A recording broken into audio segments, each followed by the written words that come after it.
আজি দ্বিতীয় দিনৰ বাবে উজনিলৈ মাছ যোগান বন্ধ ৰাখিছে মধ্য অসমৰ মৎস্য ব্যৱসায়ী।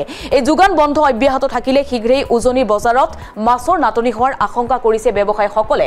আনহাতে উজনিলৈ মাছ যোগানক লৈ দুভাগত বিভক্ত হৈছে মধ্য অসমৰ মৎস্য ব্যৱসায়ীসকল। শীঘ্ৰে উজনিৰ বজাৰৰ পৰা নোহোৱা হ'ব লোকেল মাছ। অন্ধ্ৰৰ চালানী মাছ খাব লাগিব উজনিৰ ৰাইজে। উজনিলৈ মাছ সৰবৰাহ বন্ধক লৈ নগাঁৱৰ মৎস্য ব্যৱসায়ীৰ মাজত বিভাজন।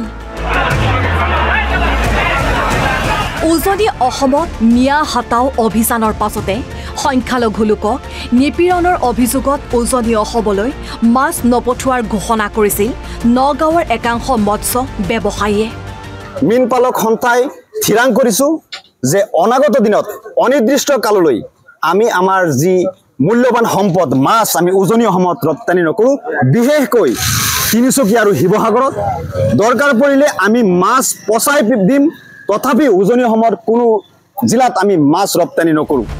তাৰ পাছতে বিগত দুদিন ধৰি উজনিলৈ মাছ সৰবৰাহ বন্ধ ৰাখিছে ব্যৱসায়ীসকলে।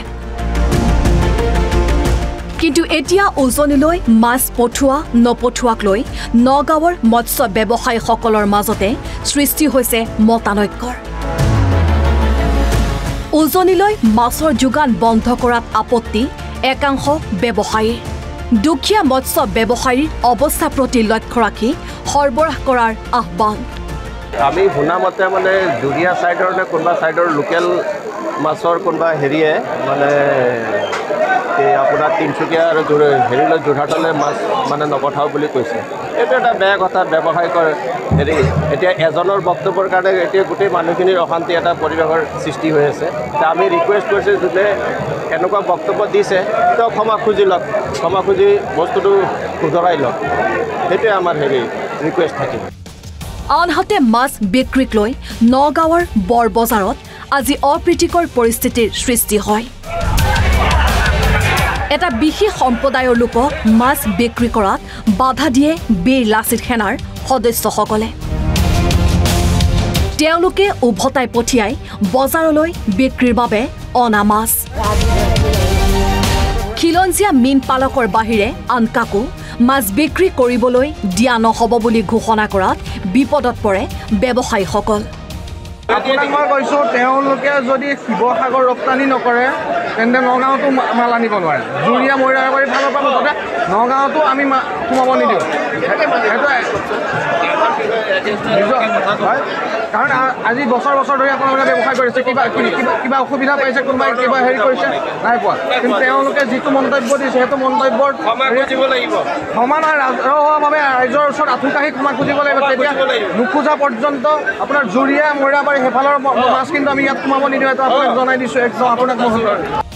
ইয়াকে লৈ বজাৰখনত পুৱাই উত্তপ্ত পৰিস্থিতিৰ সৃষ্টি হয়।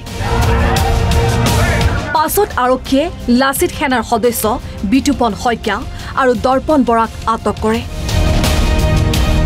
ইফালে সৰ্বকালৰ বাবে নগাঁৱৰ মাছ বৰ্জন কৰিলে বিহপুৰীয়াৰ একাধিক দল সংগঠনে। নগাঁৱৰ কোনো ধৰণৰ মাছ বিক্ৰী নকৰিবৰ বাবে আমি এটা সিদ্ধান্ত গ্ৰহণ কৰিছোঁ আৰু আমি নগাঁৱৰ পোনা মাছ বৰ্জনৰ এটা সিদ্ধান্ত গ্ৰহণ কৰিছোঁ। বিহপুৰীয়াবাসী ৰাইজৰ হৈ আমি সকলো ব্যৱসায়ীক এটা কথা জনাই দিছোঁ যে তেওঁলোকে যাতে বিহপুৰীয়া অঞ্চলত নগাঁৱৰ কোনো ধৰণৰ মাছ বিক্ৰী কৰাৰ ব্যৱস্থা নকৰে। ইফালে নগাঁৱৰ মৎস্য ব্যৱসায়ীৰ প্ৰত্যাহ্বান গ্ৰহণ কৰিলে মাজুলীৰ জাতীয় দল সংগঠনে।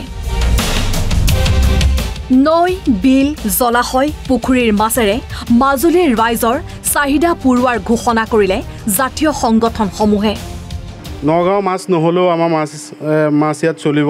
আমাৰ যিহেতু আমাৰ ইয়াতে নিজৰ যিখিনি বিল, বগৰ, পুখুৰী, নদ নদী আছে, আমাৰ সেইখিনিৰ পৰাই আমি উজনি অসমৰ মানুহে এই মাছ খাই আমি চলিব পাৰোঁ।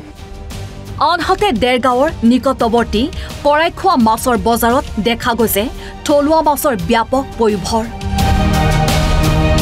থলুৱা পুঠি, কাৱৈ, ৰৌ, বৰালিকে ধৰি বিভিন্ন প্ৰজাতিৰ মাছেৰে উভৈনদী হৈ পৰিছে বজাৰখন। আমাৰ যিটো থলুৱা মাছ, এই মাছে আমাৰ একদম চাফিচিয়েণ্ট। ইয়াত অকল থলুৱা মাছেই আছে, ইয়াৰ মাছকে শেষ কৰিব নোৱাৰে। ইয়াত চব মাছেই ওলায়, বৰালি, গৰৈ, কাৱৈ, শিঙি, মাগুৰ, শ'ল, শাল, মোৱা পুঠি কান্ধুলি চিতল খৰিয়া এইবোৰ মাছ এই মাছসমূহ ক'ৰ পৰা আহে এইবোৰ আহে কাকডঙা মাছ আহে মালৰ মাছ আহে সম্প্ৰতি লোকেল মাছ থাকিলেও মৎস্য উৎপাদনত স্বাৱলম্বী নহয় উজনি অসম নগাঁৱৰ মাছ অবিহনে এসপ্তাহৰ বাবেহে থলুৱা মাছেৰে চলিব পাৰিব বজাৰ এসপ্তাহৰ পাছত অন্ধ্ৰৰ চালানী মাছ খাব লাগিব উজনিবাসীয়ে অসুবিধা হয় কেনেকৈ অসুবিধা ক'লে কি আমাৰ লোন আছে বেংকত ধাৰ লৈ কাম কৰিছিলোঁ এতিয়া ধাৰ লৈ নোৱাৰিম মানে আমাৰ এই গাড়ীৰ ওপৰত গোটেই বেপাৰী চলে লোকেল মাছ 4-5 দিন ওলাব তাৰপৰা লোকেল মাছ নোলায় তাৰপিছত আহিলে আমাৰ অসুবিধা হয় এতিয়াতো ওলাইছে লোকেল মাছ এসপ্তাহ 10 দিন ওলাব তাৰমানে এতিয়া অন্ধ্ৰপ্ৰদেশৰ মাছ নাহে অন্ধ্ৰপ্ৰদেশৰ মাছটো গেলা মাছ আহে মাছটো এইটো বৰফৰ মাছ এইটো জিন্দা মাছ আহে দুদিন মাছৰ যোগান বন্ধৰ পাছতে সুৰ সলাইছে দল সংগঠনে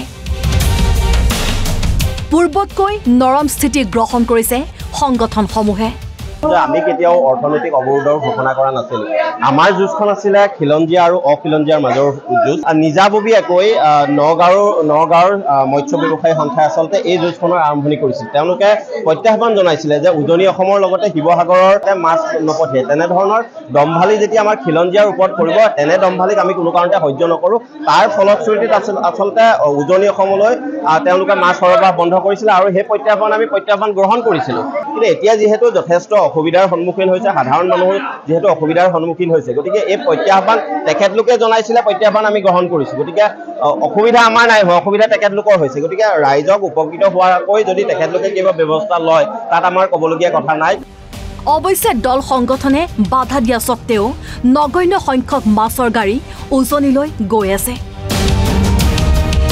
news x report NB news